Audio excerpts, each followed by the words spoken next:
Welcome to the podcast. It's been a while since we've recorded one of these. I'm Zach Rhoads. This is Dr. Stanton Peele with me, and we work for the Life Process Program, both an online program where we help people make sense of their difficulties in life, addictions as we call them, and as you'll see, not only to drugs, but life encounters that people may face, and help them improve their lives. We do this on an online basis because we feel we can provide people help and from the comfort of their own homes. That might be a better scenario than trying to seek help at some sort of facility. And we've expanded that since then. Our Life Process Program also works with organizations who are on the ground helping people improve their lives. We have a totally practical approach, but steeped in psychological research and scientific research. And I'm glad to be joined by Dr. Peele today, who started the program. Welcome, Stanton. Always good to see you, Zach. Good introduction there. I enjoyed it a lot. Good, because we have one of our favorite guests. Well, it wasn't really a guest. I don't think she would ever appear on our show. A couple years ago, we talked about a Stanford psychiatrist named Dr. Anna Lembke. People were familiar with her. We've made good friends with folks who are in a community of people who are patients and have chronic pain and can't seem to get reasonable prescribing happening to them because fear of there being something demonic about the molecule being prescribed to them. And Anna Lembke, in one facet of her life, seems to have led a charge against pharmaceutical drugs and pharmaceutical companies that we commented made no sense. And not only did it make no sense to us, but it made no sense legislatively or judicially, because in courts where she was the head witness against pharmaceutical industries saying, well, this is a molecule that addicts people, when all of the evidence lay bare, judges said, well, this doesn't make any sense. I mean, what's the drug can't do something to you? She's a Stanford faculty. She displayed a level of malfeasance where the judge felt it necessary to say, when she said that 25% of people who were prescribed painkillers become addicted, the judge said, well, everybody who comes up here says 5 at most, and there are some that say less than 1%. 2, she describes Vietnam as proving her point because so many men became addicted there. But of course, the major finding from Vietnam was that they mostly overcame it when they got home. And so she's an unreliable witness, and the judge actually called her out. And finally, Stanford Medical School and the Constitution of California guarantee people the right to receive adequate pain medications. And here she's just arguing point blank against them. She wrote a bestseller called Drug Dealer MD. And that was her background. And now she switched into this whole other mode that you're going to describe, which, as I think you're going to point out, it almost seems like the opposite wing. Well, when we were talking about her, she caught our eye. She was on Joe Rogan's podcast. We were bemused by how this was possible, but Joe Rogan had Carl Hart, the guy who says drugs aren't the problem. He may as well have a billboard, that says drugs aren't the problem. And he had this nice conversation with Carl Hart, intelligent conversation about, look, I do heroin, and people think that's like really bad, but I'm totally responsible. I mean, I'm the chair of psychiatry and psychology and this Ivy League school at Columbia. So Joe Rogan, he engaged him and he said, this is amazing. I haven't heard things like this. This is amazing. And then the next episode, he has Anna Lembke on saying you could take a drug and it just, captivates you and you're gone. So we commented on that, and then there were the pharmaceutical lawsuits in which she was a witness. And now she's talking, since she's a psychiatrist, a Stanford psychiatrist, a little bit more broadly about addiction. What's come up lately, we have had the Trump election, which means he's been engaged with ideas around TikTok and social media, and that's spurred the conversation about people of a younger generation who are using or misusing social media, to the extent that people say, could social media also be addictive? And the hype around the term addictive means, well, drugs are addictive because they have that molecule thing that they do to your brain. This is not what we think, but this is, I think, how people link it. Is it possible that also social media is addictive because they do that same thing with your brain molecules? Anna Lembke gives almost, you could listen to the first half of her New York Times interview, which was 1 day ago, it was published. And it almost sounds like she's doing us. It reminds me of Nora Volka when she said, we need more community, we need more engagement. Anna Lembke was saying, well, there's a thing about social media. She had this cute anecdote about herself. Like, I read romance novels. And I found myself reading romance novels, like sneaking away at work so I could finish a chapter, doing it in my downtime. I wasn't having a social life. I think I was addicted to romance novels. So you can be addicted to something because with everything going on, we're trying to get a quick sense of feeling okay. We busy ourselves with things and we want to kind of get away from that for a minute.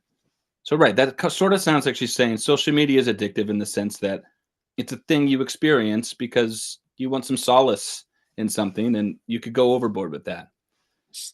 She could not help, like most people can't, getting to the point where I don't even know that she made this claim about social media. I think she was saying social media in a practical sense is addictive, like things can be. Then she started talking about drugs. And then it was a different universe. She explained drugs as being different. You can be addicted because of genetics, or you can be addicted because of a molecule. So I want to say about Lemke's interview, if anyone heard it, she's almost on the right beam in that social media is a thing. It's an experience we can have, a tool we can use. Look, we can't get rid of tools that are fun. And you're onto something there. She uses the same switcheroo that, in fact, Nora Volko, she has another bestseller that she was interviewed about. I think she was interviewed twice by Rogan, called Dopamine Nation. Dopamine Nation, right? And so it's the same fast foot 3-card Monte shuffle that Nora Volko uses. Yes, it's true that there are certain deprived populations that are more likely to be addicted. Yet it's true. Nora Volko's almost more honest than Lemke. Yeah. It's true that most people sort of outgrow addiction. Nonetheless, it's all about the dopamine. And once you switch into dopamine, now the social media you can talk about, and romance novels aren't social media exactly, those you can now do a switcheroo and use the same neurochemical bullshit as a way of explaining both the misbegotten notion that, well, everybody who takes an opioid is addicted, and look at how many people are addicted to social media. I wondered if you heard the section where our America's favorite doctor, Dr. Anna Lembke, said about social media, there aren't any addictions that are diagnosed by MRIs or fMRIs or brain scans. So we just don't do it that way.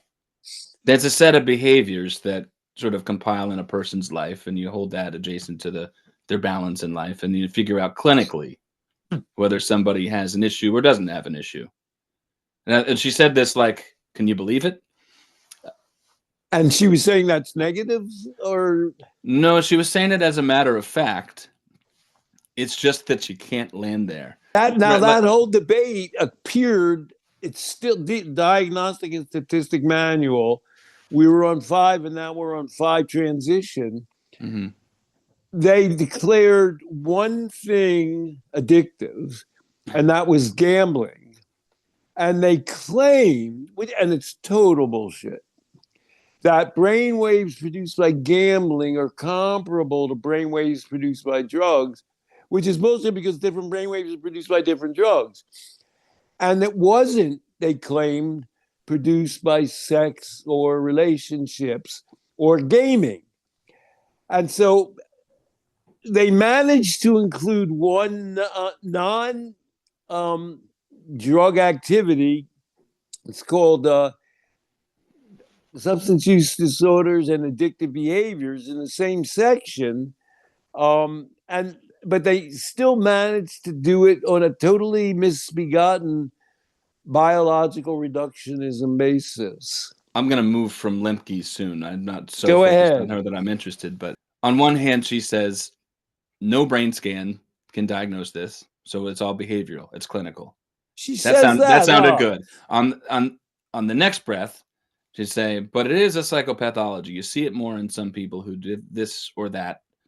And then she talks broadly about, God, we have all of these things that we're after that give us these quick dopamine hits. And that's where Right. she gets in the universe of bunk neurochemistry. And once she's in the neurochemistry land, that's where she can leave people who are addicted forever. Because now this involvement has given us this dopamine hit, which is just the same thing as saying people like it. That's her shorthand for people enjoy this thing.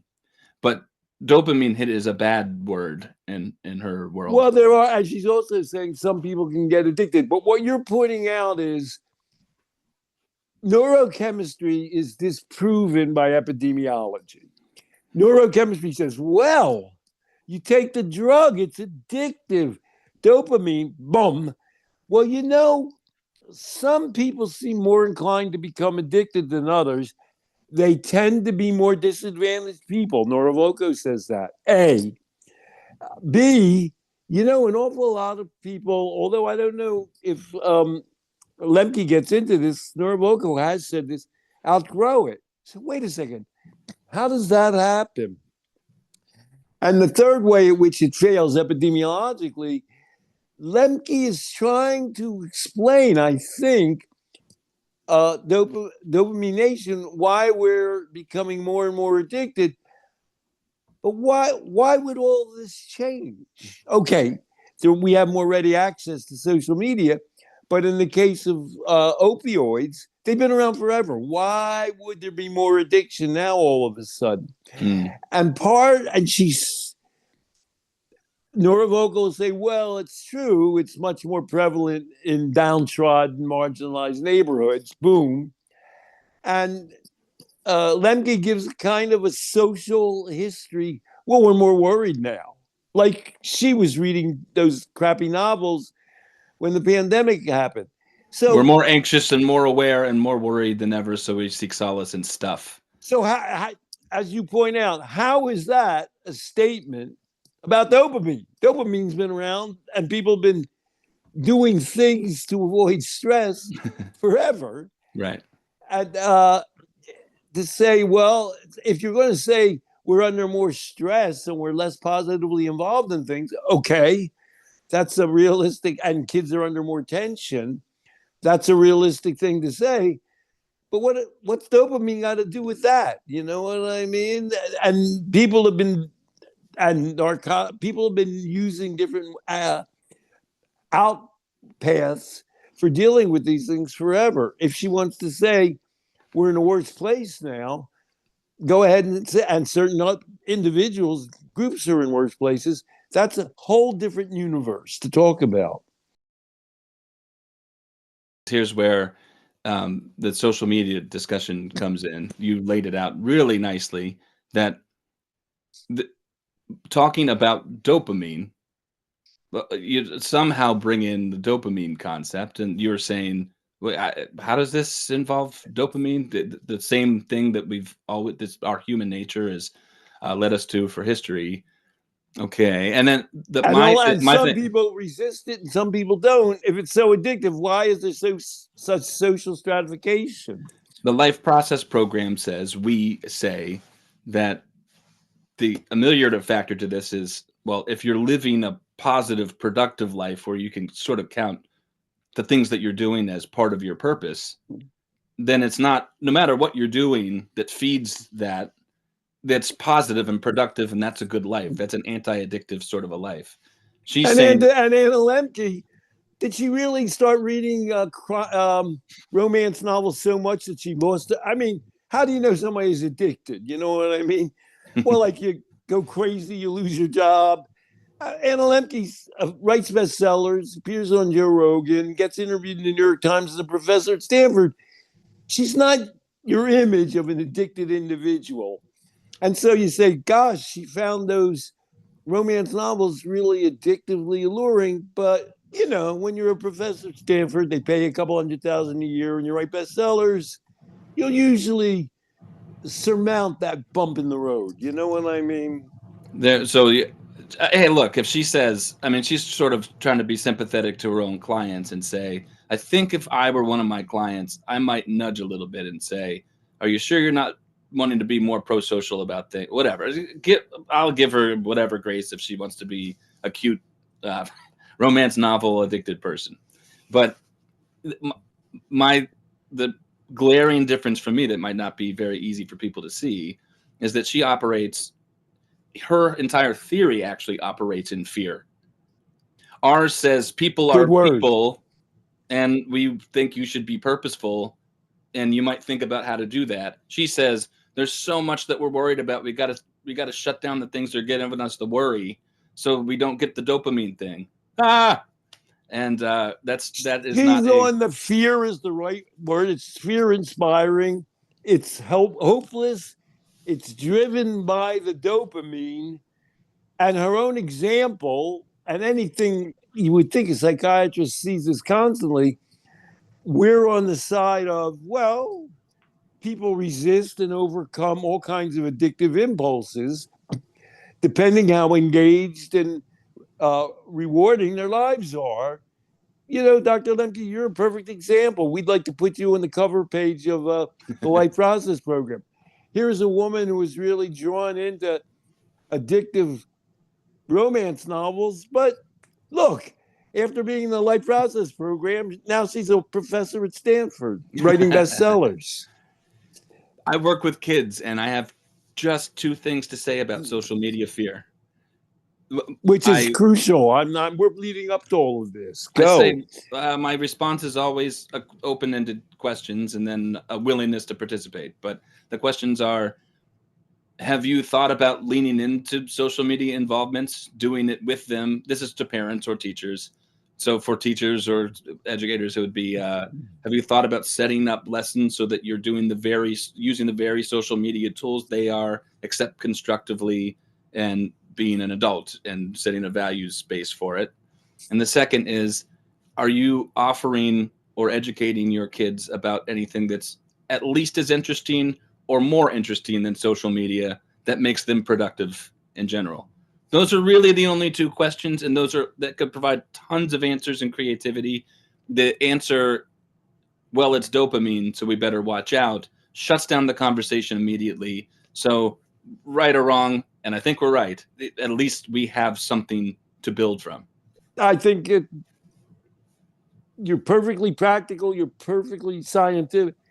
How do you channel whatever urges a person has into social media into being productive and not addictive and limiting them?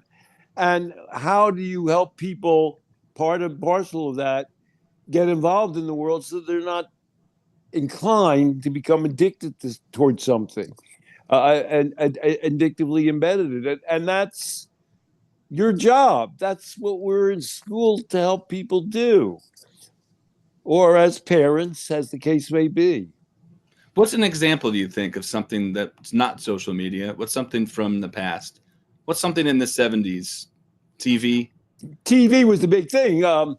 When I was writing Love and Addiction, I might have even referred to it in there. I forget there was a bestseller about TV addiction. And that TV is a social media. So, and it was just less ubiquitous. They, of course, reduced it to biology. They always do that. But then the same question occurs. There are kids. It's so obvious. Was the title of that TV Nation? I can't remember what it was. There are kids who just get lost in front of a television. And there are kids who don't.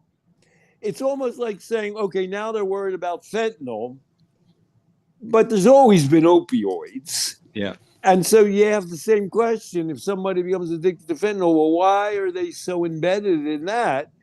Now we have more intensive versions of social media. You can plug in your earphones while you're in bed morning till night. But we did used to have television. We always had television.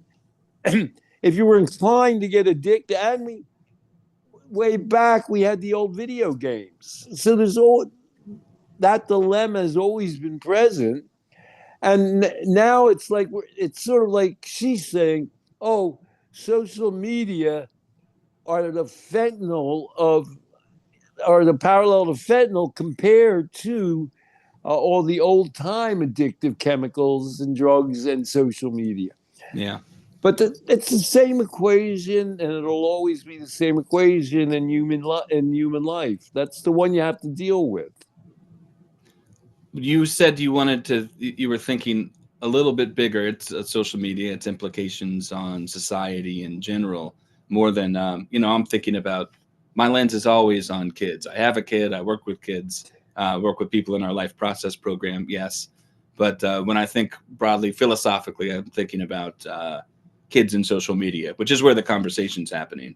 I think you had a bigger picture in mind. Well, I've already sort of leaked it out. Mm. I hope that we present a good combination. You like to break it down to, well, this is what they're saying, but look, if you're dealing with a kid, what? You're going to say no social media at all? Is that really good? They're trying that. Boy, that's a little hard to imagine they're serious. You know what I mean? They're going to really eliminate. Is that what you're going to really try and do? And there are people trying to do that.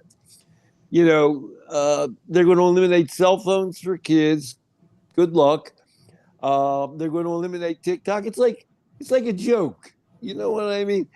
And then they're going to eliminate Instagram, and then they're going to eliminate what? It can't be done. That can't be done in the world. And so your focus is on, there's certain fundamental things that we have to come to grips with in order to help people function in the world. If we can't do that, you're going to lose the whole shebang. And my broader picture always is the very things that they're claiming, apropos of Anna Lembke and Nora Volko, are constantly being refuted by the most obvious. Anna Lembke's behavior herself. Nora Volko famously went to Kensington where they were having, you know, tremendous surge in opioid addiction and deaths. And she had already been director of the NIDA for a dozen years. And everybody that she met there said, you really need to help us have a better social environment, more educational opportunities, better medical care. And she wrote a whole blog post on that as director of the NIDA. And you're sort of thinking, that never occurred to her before. She wasn't aware of that. And not only you ask, has it never occurred to her before? But now she's still blabbing that disease bullshit. So both her and Lemke are denying the very world around them that in other circumstances they acknowledge in the service of this pseudo-scientific theory. Scientific theory doesn't work if it doesn't explain the world that you see around them. Mm. And so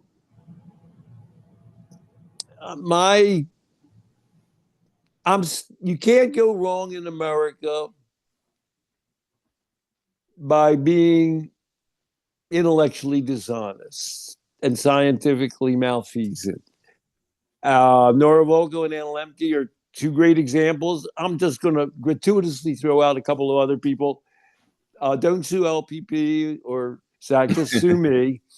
I'm thinking of Gabor Mate and Robin Room, who say things that are directly contradicted by the world that we perceive in front of us, and which they presumably know about. And so the Life Process program is practical, common sense in terms of how we look at the world and in terms of how we deal with individuals, whether they're clients in the life process program, whether they're parts of marginalized populations that we deal with in broader groups, or in the case of you're working with children, when you're engaging children in the world around them and in school. There is something that you said before that I just have to pick up on. Right, an idea about, or what do we do about social media or something like that is Like instead of banning TikTok or whatever, right. There's a solution that's put out there. Like we should ban it. Right. Let's take away Instagram. Let's take away cell phones. We have to get on this. I think they made TikTok illegal while we were. Yeah, they did, and then put the Trump Then campaign around Trump it put and it then brought back. it back. But anyway, there's no matter what you're going to have. If you really actually think practically, you're going to be one of these people. You have a kid who once in a while cannot interrupt your meeting that you're going to have at 8 p.m. And so putting them right in front of their tablet or whatever it is actually the best solution for that moment. And you will be in front lines of saying we should take social media away and ban it. But me, I give my kid a tablet at 8 when I had the meeting, and that's fine. And it's the same thing that happens in a more serious sense with trying to ban or limit prescribing of drugs. I don't know if you noticed that all of the people who say you can't give someone these drugs, I mean, you can't be just too liberal about it, because people are going to get addicted, except if it's them or a family member who requires treatment for pain, and then it becomes okay. There are going to be somebody brought that up to me when I was talking this issue over, that with broken down solutions that make no sense, as you said, we might and they're all elitist solutions. It's the same thing with alcohol. All the right. alcohol epidemiologists I know, and I knew a ton of them, who say alcohol is bad for you, drank. And I have this model that I sometimes use.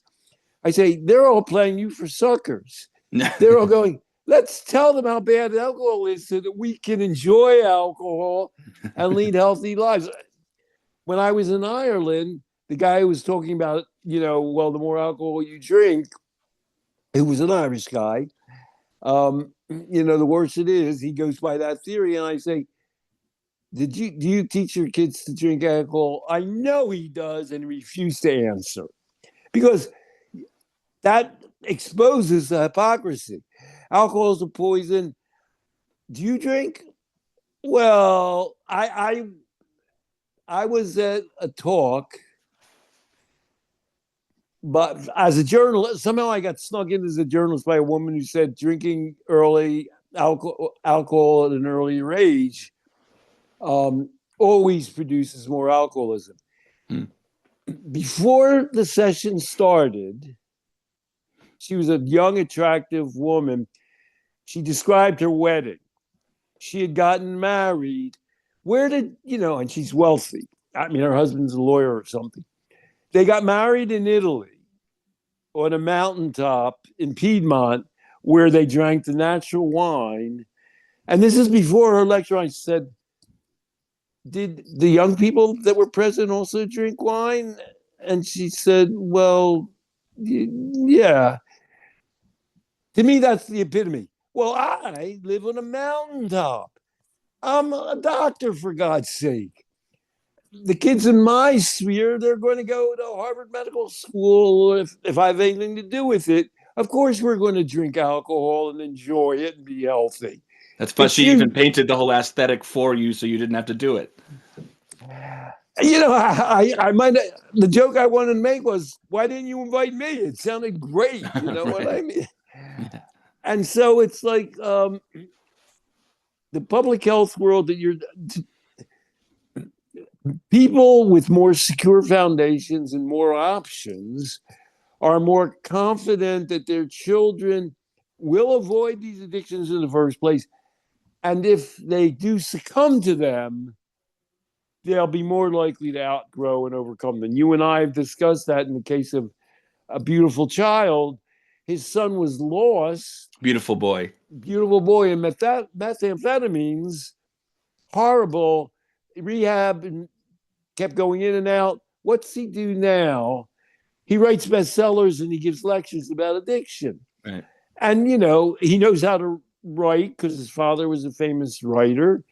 And so, okay, that sounded like it was a bad period for him, but, you know, it's like a joke. Well, why don't we tell all those people in Appalachia or inner city Baltimore, what's your problem? Why don't you just write a bestseller about your experience? Mm. So not all of your kids are good.